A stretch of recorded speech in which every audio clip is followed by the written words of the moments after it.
John Reeves wiped sweat from his forehead as he crawled through thick mud beneath barbed wire. His muscles burned. 23 other men struggled alongside him, all hoping to become Navy SEALs. It was only the first week of Bud S. training at the Naval Special Warfare Training Facility in Coronado, and already 6 men had quit. "Move faster, Reeves, my grandmother could crawl quicker than you," shouted Instructor Pete Wilson, his voice cutting through the grunts and gasps of the recruits. John pushed harder, ignoring the sharp rocks digging into his elbows and knees. The California sun beat down mercilessly. His lungs felt like they were filled with fire instead of air. When he finally reached the end of the mud pit, John collapsed onto his back, chest heaving. He had exactly 10 seconds to catch his breath before the next exercise. That was when he first noticed the old man. While the instructors yelled and the recruits suffered, an elderly man calmly raked the sand nearby. He wore faded work clothes and moved with surprising grace for someone who had to be at least 70 years old. No one seemed to pay him any attention. "On your feet, ladies. Beach run, move it." Instructor Wilson blew his whistle, and John scrambled up, falling in line with the others as they began their 5-mile run along the shore. Throughout that endless day, John kept spotting the old man. He trimmed hedges near the obstacle course, repaired equipment by the pull-up bars, and cleaned windows at the main building. Unlike the instructors who seemed to enjoy the recruits' misery, the old man never even looked their way. At dusk, after 16 hours of constant physical punishment, John and the other recruits dragged themselves to the mess hall. Their movements were stiff, bodies already protesting the abuse they had endured. "Who's the old guy who works the grounds?" John asked Will Perry, his bunkmate, as they choked down protein-heavy meals. Will shrugged. "Some retired Navy guy, I guess. Been here forever. Nobody really talks about him." The instructors seemed to respect him. Even Chief Grant nodded to him. "That's just military courtesy. Old-timers get that sometimes," Will said, clearly uninterested. "Better eat faster. We only get 10 more minutes before evening drills." That night, John could barely climb into his bunk. Every muscle in his body screamed in protest. His hands were blistered, his feet raw. As he lay in the dark barracks listening to the moans and occasional muffled sobs of his fellow recruits, he wondered if he had made a terrible mistake. Maybe he wasn't cut out for this elite force. The second day was worse than the first. Instructor me. Wilson seemed to have singled John out for special attention, riding him harder than the others during the morning exercises. "Reeves, your form is garbage. Drop and give me 30 more." Wilson shouted during their 4th set of push-ups. As John struggled through the extra repetitions, arms shaking, he glimpsed the old groundskeeper watching from nearby. For just a moment their eyes met. The old man gave him a nearly imperceptible nod before returning to sweeping the walkway. That tiny gesture somehow gave John the strength to finish. By the 5th day, Hell Week was approaching, and the instructors increased the pressure. 3 more recruits quit, ringing the bell that symbolized surrender. The remaining men were pushed to their breaking points each hour. During the afternoon, surf torture, lying in the freezing Pacific Ocean until hypothermia, began to set in. John found himself next to Ben Rogers, a former college football star who had seemed unbreakable until now. "I can't feel my legs anymore, man," Ben whispered, his teeth chattering violently. "I don't think I can do this." The icy water numbed John's body as waves crashed over them. Instructors paced on the shore, watching for any sign of weakness. Quitting would be so easy. Just stand up, walk to shore, and ring that bell. The pain would stop. "Look at me," John said to Ben. "We're getting through this. Together. Count with me, 1 wave at a time." They counted each freezing wave that hit them. When they reached 50, the instructors finally called them out of the water. Ben gripped John's shoulder in silent thanks as they staggered back to shore. That evening, as John slowly made his way to the showers, he passed the maintenance shed. The door was partly open, and inside he saw the old groundskeeper carefully cleaning tools. The man looked up. "Good work today, son." Surprised by the direct address, John stopped. "Thank you, sir." The old man studied him with clear blue eyes that seemed too sharp, too aware for a simple groundskeeper. Most recruits don't help each other like you did in the water today. They're too focused on their own survival. John shifted uncomfortably. How did you know about that? I see everything that happens here. The old man smiled slightly. Name's Frank Miller. Been working these grounds for 32 years. John, Reeves, sir. He automatically stood straighter as if reporting to a superior officer rather than a maintenance worker. I know who you are. Frank turned back to his tools. Get some rest, Reeves. Tomorrow's going to test what you're really made of. Frank was right. The next day brought the most brutal challenges yet. By mid-morning, John's body was pushed beyond what he thought possible. During a rope climb exercise, his grip finally gave out. He fell hard, landing awkwardly on his ankle. Pain shot up his leg. The instructors watched impassively, waiting to see if he would ring out. As John sat there considering his options, Frank appeared nearby, replacing the worn padding under the climbing frame. He didn't look at John, but his voice carried just enough to reach him. Pain is temporary. Quitting lasts forever. John gritted his teeth, stood up, and tested his weight on the ankle. It hurt like hell, but it would hold. He got back in line for another attempt at the climb. Later that day, during a rare 15-minute break, John found himself alone by the water fountain. Frank was there, filling a watering can for the small garden near the administration building. Thanks for earlier, John said. Frank nodded. You've got something most don't have, son. Not just strength, clarity under pressure. As Frank rolled up his sleeves to wash dirt from his hands, John noticed something on the old man's forearm. At first, he thought it was just an old Navy tattoo. Many veterans had them. But this was different, circular with intricate patterns that seemed almost three-dimensional against Frank's weathered skin. When Frank saw John looking, he quickly rolled his sleeve down. What kind of tattoo is that? John asked. Never seen one like it. Frank's expression changed subtly. The casual friendliness disappeared, replaced by something more guarded. Just an old service mark. Nothing important. But something in Frank's eyes told John it was very important indeed. Reeves, break's over. Instructor Wilson's voice shattered the moment. As John jogged back to rejoin his group, he glanced over his shoulder. Frank was watching him with an intensity that didn't belong on a groundskeeper's face. For the first time since arriving at the training facility, John felt something besides exhaustion and pain. He felt curiosity, and somehow, he knew that strange tattoo was much more than just an old sailor's ink. It was the beginning of a mystery that would change everything. John could not stop thinking about Frank's strange tattoo over the next few days. Hell Week had officially begun, and the remaining recruits were pushed beyond human limits.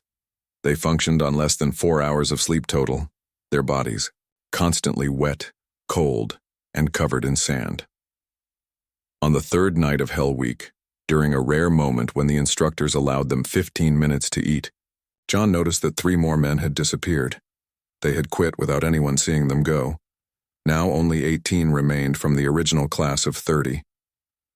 We're dropping like flies, said Will between hasty bites of a protein bar. His eyes were red from salt water and lack of sleep. Just focus on the next task, John replied, though his own body felt like it might shut down at any moment. His feet were covered in blisters. His uniform had rubbed his skin raw in multiple places. Every movement brought fresh pain. As they headed back out for night exercises, John spotted Frank working late, fixing a section of fence near the obstacle course. The old man was using a flashlight to see in the darkness. When John walked past, Frank spoke without looking up. The human body can withstand much more than the mind believes possible. John slowed. Is that from your military days? Frank finally looked at him, the flashlight casting strange shadows across his face. Something like that. Your tattoo, John said, seizing the moment. It's not a regular military tattoo, is it? Frank's expression hardened. You should focus on your training, son. Before John could reply, Instructor Wilson appeared from the shadows. Reeves, why are you standing around chatting? Get your team to the beach now. John jogged away, but not before noticing something strange. Unlike the way Frank interacted with other instructors, he didn't acknowledge Wilson with the usual respectful nod. Instead, Wilson seemed almost nervous around the old man. That night brought the worst challenge yet, a 5-mile ocean swim in the dark, followed immediately by a 15-mile run along the beach. By the time they finished, the sun was rising, and John could barely remain on his feet. As he staggered back toward the barracks for their brief rest period, he saw Frank watching the recruits from near the administration building. This time, Frank was speaking with Chief Alan Grant, the head instructor. They seemed to be having a serious conversation, with Chief Grant nodding repeatedly. When John and the others returned to training after just 30 minutes of rest, Chief Grant announced a new exercise. "Today we test your ability to remain calm under extreme stress," he said, his voice carrying across the training yard. "One by one, you will be subjected to a simulated drowning exercise." The recruits exchanged worried glances. This was unexpected and sounded worse than their regular water torture. As the instructor set up the equipment, large water tanks with restraints, John noticed Frank watching from nearby, his expression unreadable. One by one, the recruits were strapped to boards and partially submerged in water, forced to control their breathing and panic responses. 2 more men quit during this exercise, leaving only 16. When it was John's turn, he was surprised to find Chief Grant personally, overseeing his test rather than the regular instructors. "This is about mind over matter, Reeves," Grant said as they secured the straps. "Your body will scream for oxygen, but your mind must remain in control." As they tilted the board back and water began to cover John's face, he fought against his body's natural panic response. He focused on controlling his breathing in the brief moments his face was above water. Through his blurred vision, John could see Frank standing behind the instructors, watching intently.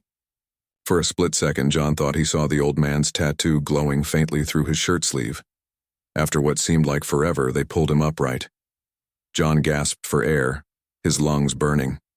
"Good work, Reeves," Chief Grant said with something like approval in his voice. "You lasted longer than anyone else." That night, despite his exhaustion, John couldn't sleep during their short rest period. His mind kept returning to Frank's tattoo and the way it seemed to glow. He must have imagined it. The lack of sleep was making him see things. He decided to get some fresh air. Careful not to wake the others, John slipped out of the barracks and walked toward the beach. The cool night air helped clear his head. As he approached the shoreline, John was surprised to see a figure standing at the water's edge. Frank. The old man had his sleeve rolled up, and this time there was no mistaking it. The circular tattoo on his forearm was glowing with a blue-green light. Frank held his arm up toward the stars, and the light pulsed in a rhythm that seemed deliberate.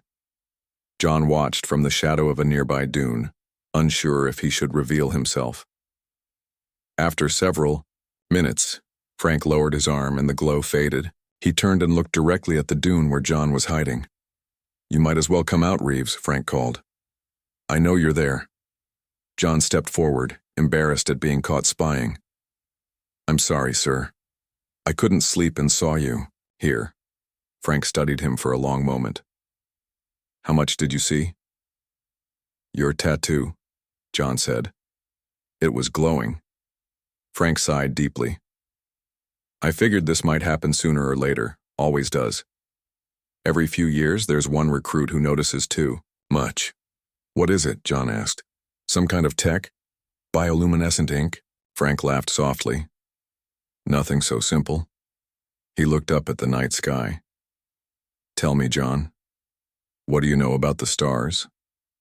Confused by the change in subject, John followed Frank's gaze upward.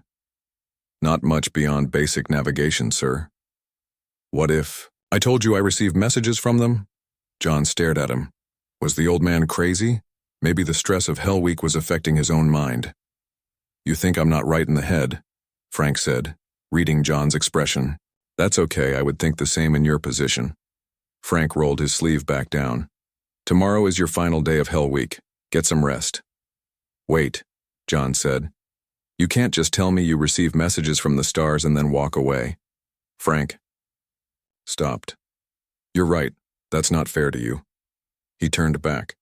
"If you make it through tomorrow, come to my maintenance shed after the final exercise. I'll show you something that will answer your questions." Does Chief Grant know about your tattoo? Grant knows everything, Frank said. He's one of the few who does. John had 1,000 more questions, but before he could ask any of them, Frank pointed back toward the barracks. Instructor Wilson is making his rounds. You'd better get back before he catches you out here.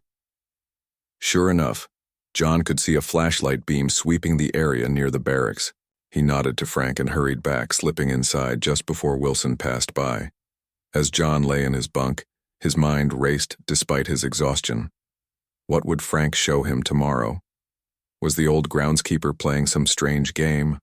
Or was there really something extraordinary about that glowing tattoo?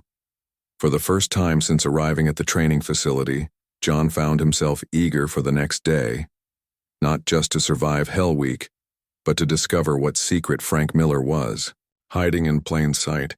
The final day of Hell Week stretched John's endurance to its absolute limit.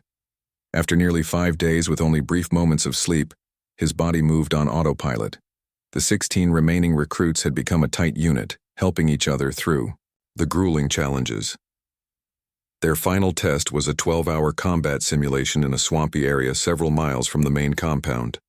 They crawled through mud, navigated obstacle courses, and carried heavy logs as a team while instructors fired blank rounds over their heads and set off smoke grenades around them. John's muscles screamed for relief with every movement. His vision, occasionally blurred, and strange thoughts floated through his exhausted mind. He kept remembering Frank's glowing tattoo and his promise to reveal its secret. This goal became John's focus, helping him push through when his body wanted to quit. So, the sun began to set on the final exercise. Chief Grant gathered the mud-covered recruits. "Congratulations," he said, his normally harsh voice slightly softer. "You 16 have completed Hell Week. You have earned a hot meal and 36 hours of rest before training resumes." A weak cheer rose from the group. Some men simply collapsed, where they stood, too tired to celebrate. On the truck ride back to the compound, John found himself seated next to Chief Grant. "You showed exceptional leadership out there, Reeves," Grant said quietly, so the others couldn't hear. "Thank you, sir." Grant studied him for a moment. "Frank tells me you've noticed certain things." John's exhaustion instantly faded. "Yes, sir. After you've showered and eaten, report to the maintenance shed. That's an order." Grant's tone made it clear this was not up for discussion. Back at the compound, John forced himself to eat slowly despite his hunger. The hot food and shower had revived him somewhat, but he still felt like he was moving through a dream. The other recruits fell asleep almost immediately after eating, but John made his way across the dark grounds toward Frank's maintenance shed. 3. Small building sat at the edge of the property, partially hidden by trees. A light glowed from the single window. John knocked on the door. "Come in, Reeves," Frank called. Inside, the front room looked like a normal maintenance shop. Tools hanging on walls, equipment parts organized on shelves, the smell of oil and metal in the air. Frank sat at a workbench cleaning what appeared to be parts of a lawnmower engine. "You made it through," Frank said with approval. "I knew you would. Chief Grant ordered me to come here." Frank nodded. "Follow me." He led John to the back of the shed and moved aside a large tool cabinet, revealing a hidden door. Frank entered a code on a keypad that John hadn't noticed before, and the door slid open silently. "What you're about to see is classified beyond any security clearance you've ever heard of," Frank said. "The fact that you're seeing it means you've been selected for consideration." "Selected for what?" John asked, his tiredness now completely forgotten. "You'll understand soon enough." The hidden room behind the door took John's breath away. It was larger than the maintenance shed itself, somehow extending underground. The walls were covered with screens showing star maps and diagrams John couldn't begin to understand. In the center stood a table with a glowing blue surface that projected 3D images above it. Chief Grant was already there, studying one of the screens. "Welcome to the real operation, Reeves," Grant said without turning around.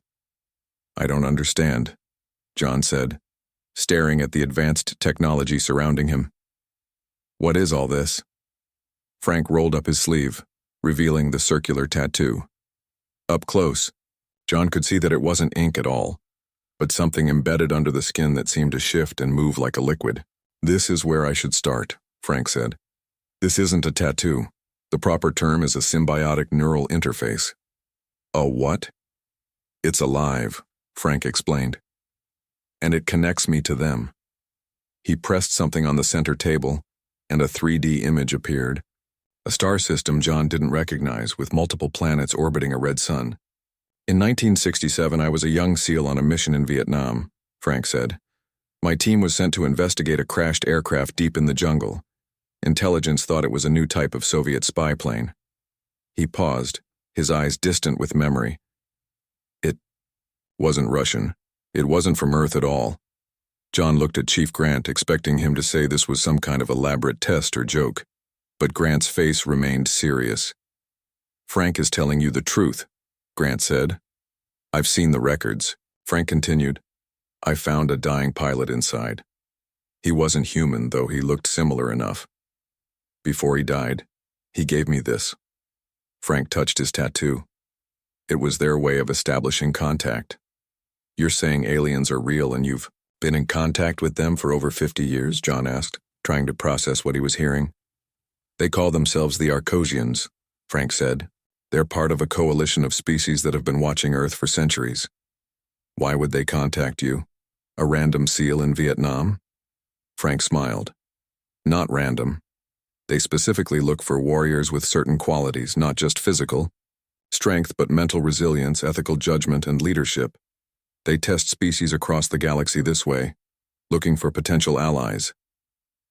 "Allies against what?" Frank's expression darkened. "There's another group of species, the Meridians. They believe in conquering and controlling less advanced civilizations. The Arcosians believe in letting species develop naturally, only making contact when they're ready."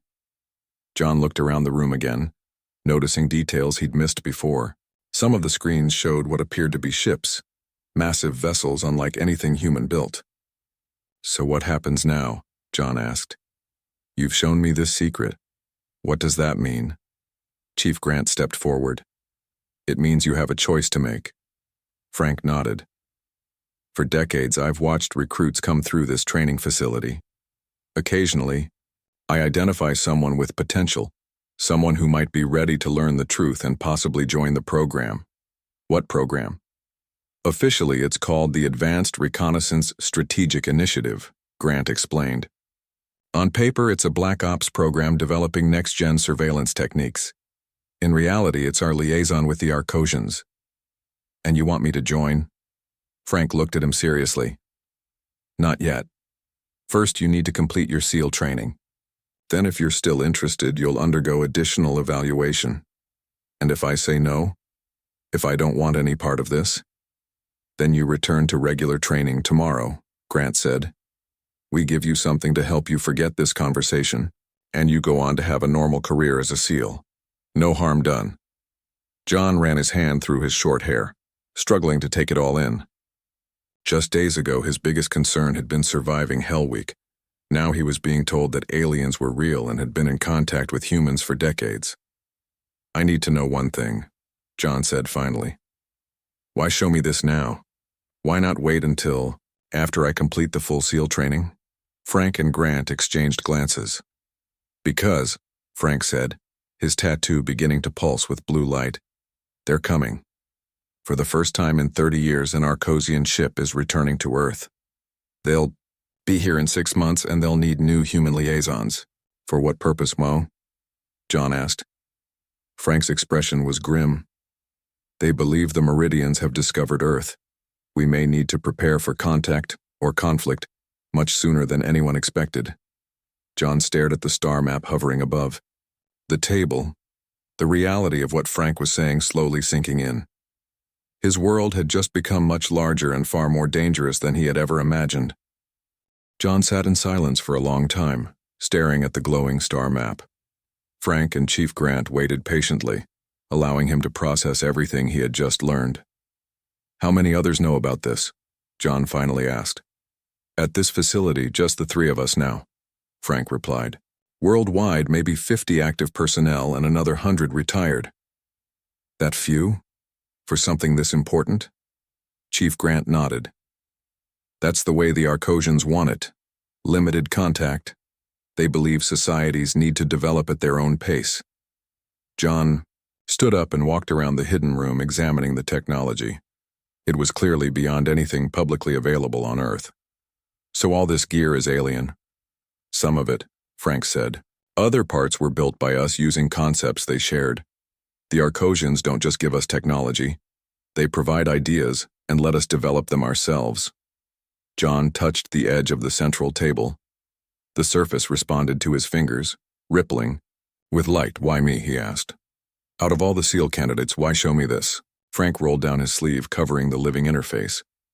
I've been watching recruits for decades. There's a pattern to those who make good liaisons. You fit it perfectly. What pattern? You help others without being asked. You see the bigger picture during chaos.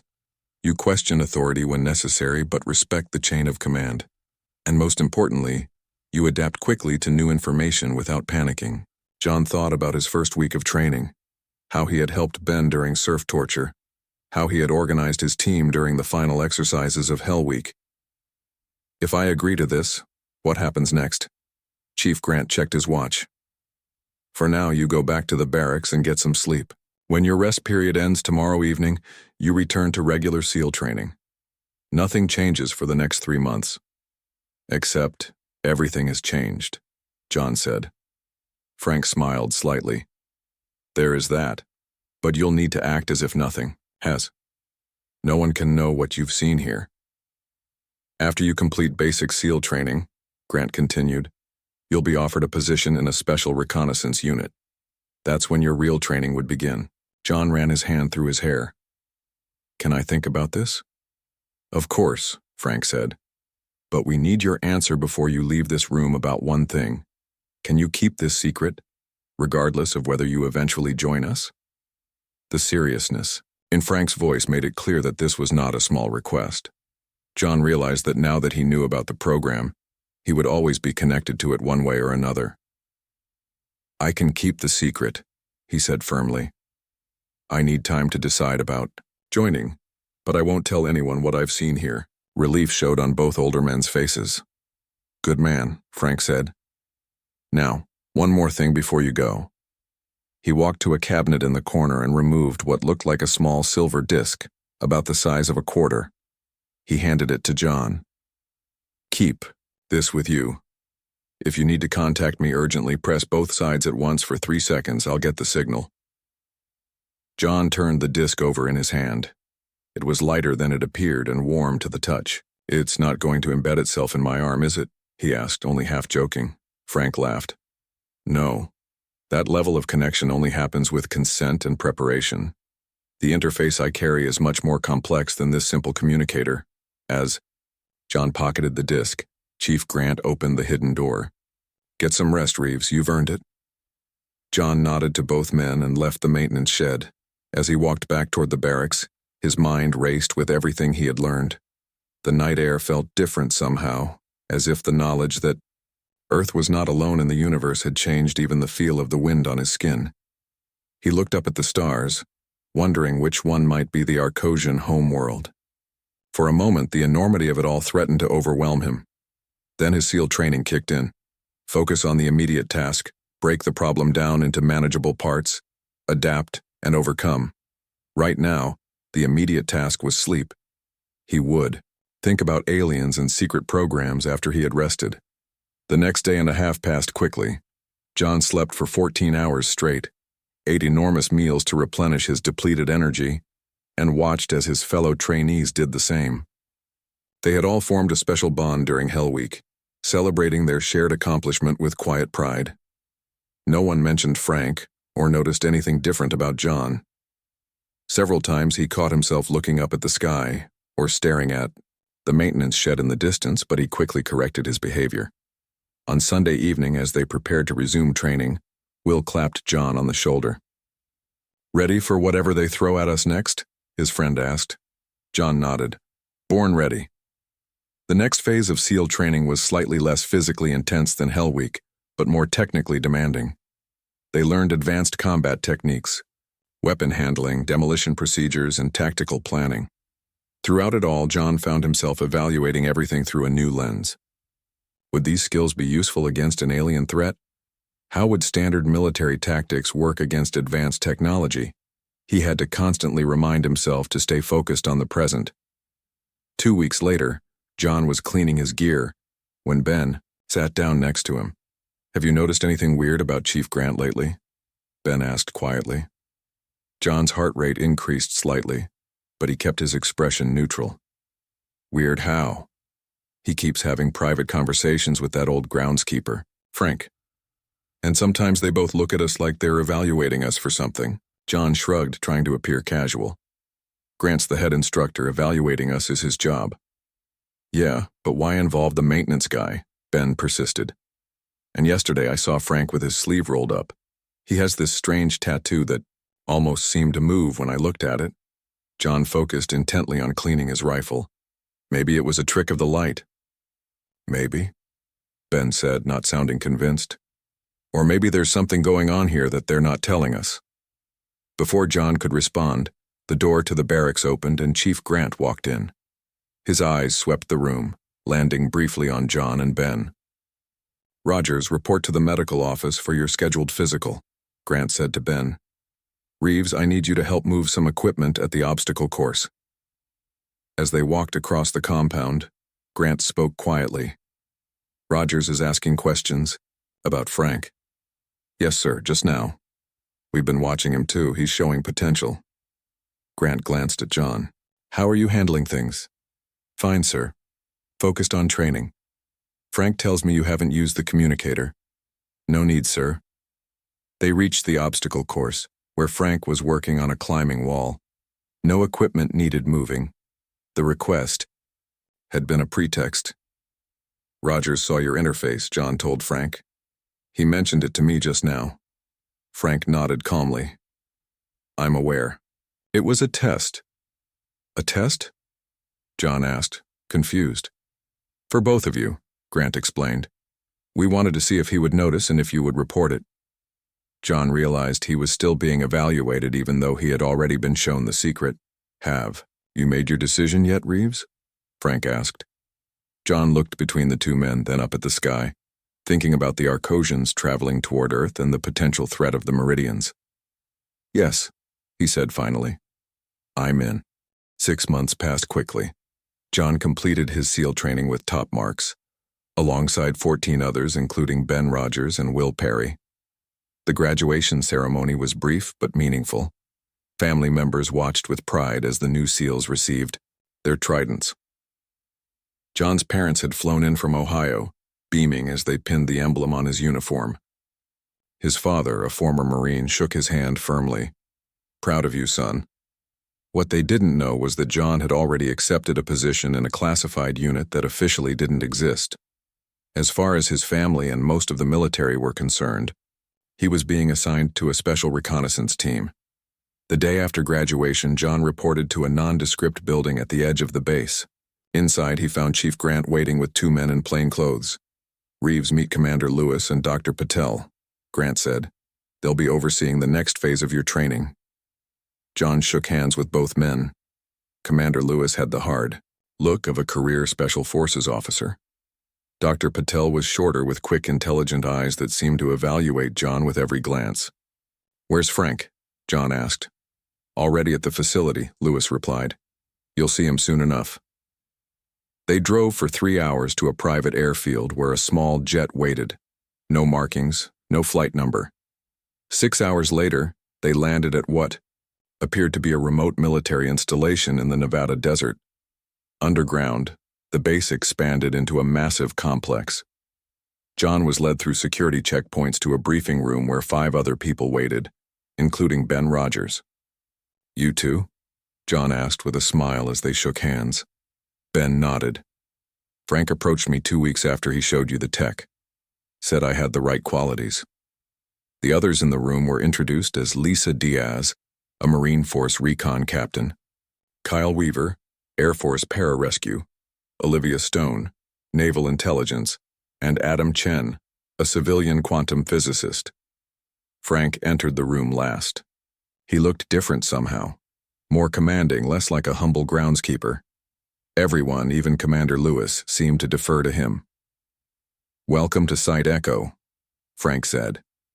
This facility was built in 1972 specifically for Arcosian human liaison activities. You six have been selected as the newest members of the program. He activated a screen on the wall, showing a 3D model of the solar system. A blinking light moved slowly toward Earth from beyond Mars. This is the Arcosian vessel Nexus. It will reach Earth orbit in approximately 48 hours. For the first time in 3 decades, we will have direct contact with their leadership. "Why now?" Lisa asked. "After so many years of limited communication?" Frank's expression grew serious. "Because they believe the Meridians have discovered Earth. Up until now, both the Arcosians and Meridians have respected a non-interference policy with developing worlds. But the Meridians appear to be changing their approach." "What does that mean for us?" Ben asked.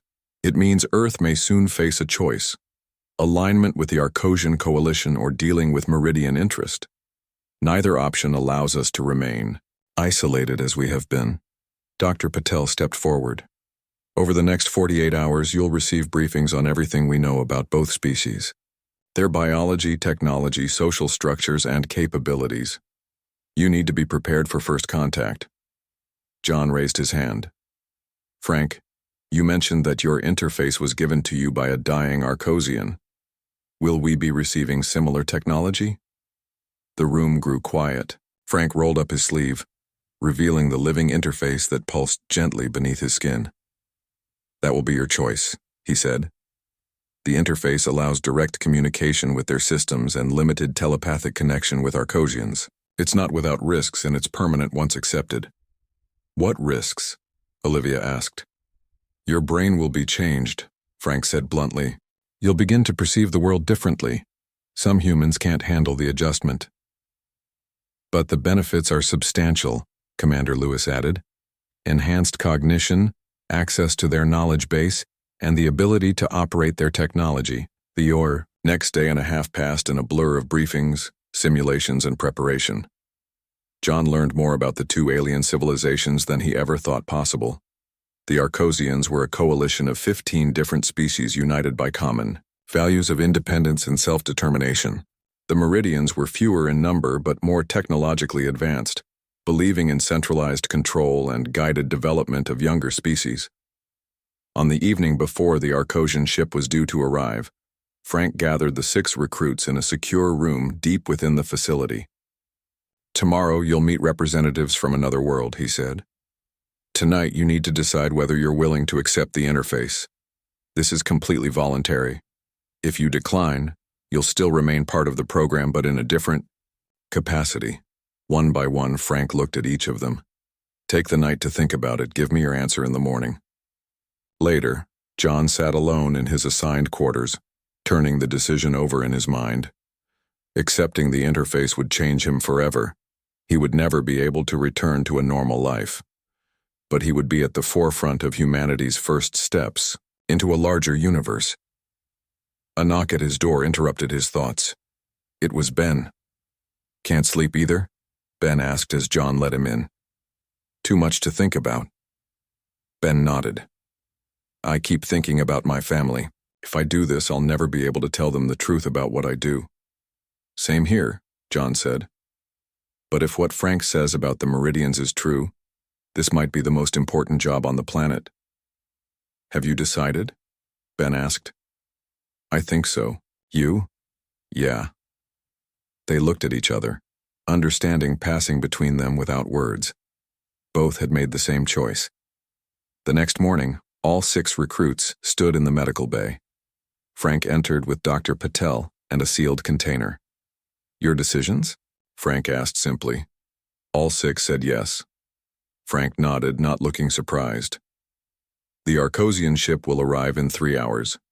The procedure takes about 1 hour, with another hour for initial calibration." As Dr. Patel prepared the equipment, Frank addressed them one last time. "From this moment forward, you are no longer just soldiers or specialists. You are becoming the bridge between 2 worlds. Remember your humanity, even as you embrace something beyond it." John was the first to undergo the procedure. As the interface was placed against his forearm, he felt a momentary sharp pain, then a warm sensation as the living technology bonded with his tissue and nervous system. When it was done, a circular pattern much like Frank's glowed softly on his skin. But the physical change was nothing compared to what he felt in his mind. New awareness flooded his consciousness. Data streams, spatial perceptions beyond normal human senses, and a faint chorus of thoughts not his own. 2 hours later, all 6 stood on the surface of the facility, looking up at the night sky. Their new interfaces glowed in unison as Frank led them in a basic calibration exercise. "Focus on the northern quadrant," he instructed. "The ship is decelerating now. You should be able to sense it." John concentrated, and suddenly he could perceive it, a massive vessel approaching Earth, still invisible to normal human senses and conventional radar. Through his interface, he could feel the presence of minds aboard, alien yet somehow familiar, reaching out in greeting. "I can feel them," Lisa whispered, her eyes wide with wonder. "They can feel you too," Frank said with a smile. "And they're pleased. Earth's first official delegation is ready to receive them." As they watched, a faint light appeared in the sky, growing brighter as it descended toward the designated landing area. Humanity's future was about to change forever, and John Reeves, once just a SEAL recruit who noticed an old man's strange tattoo, would be among the first to welcome it.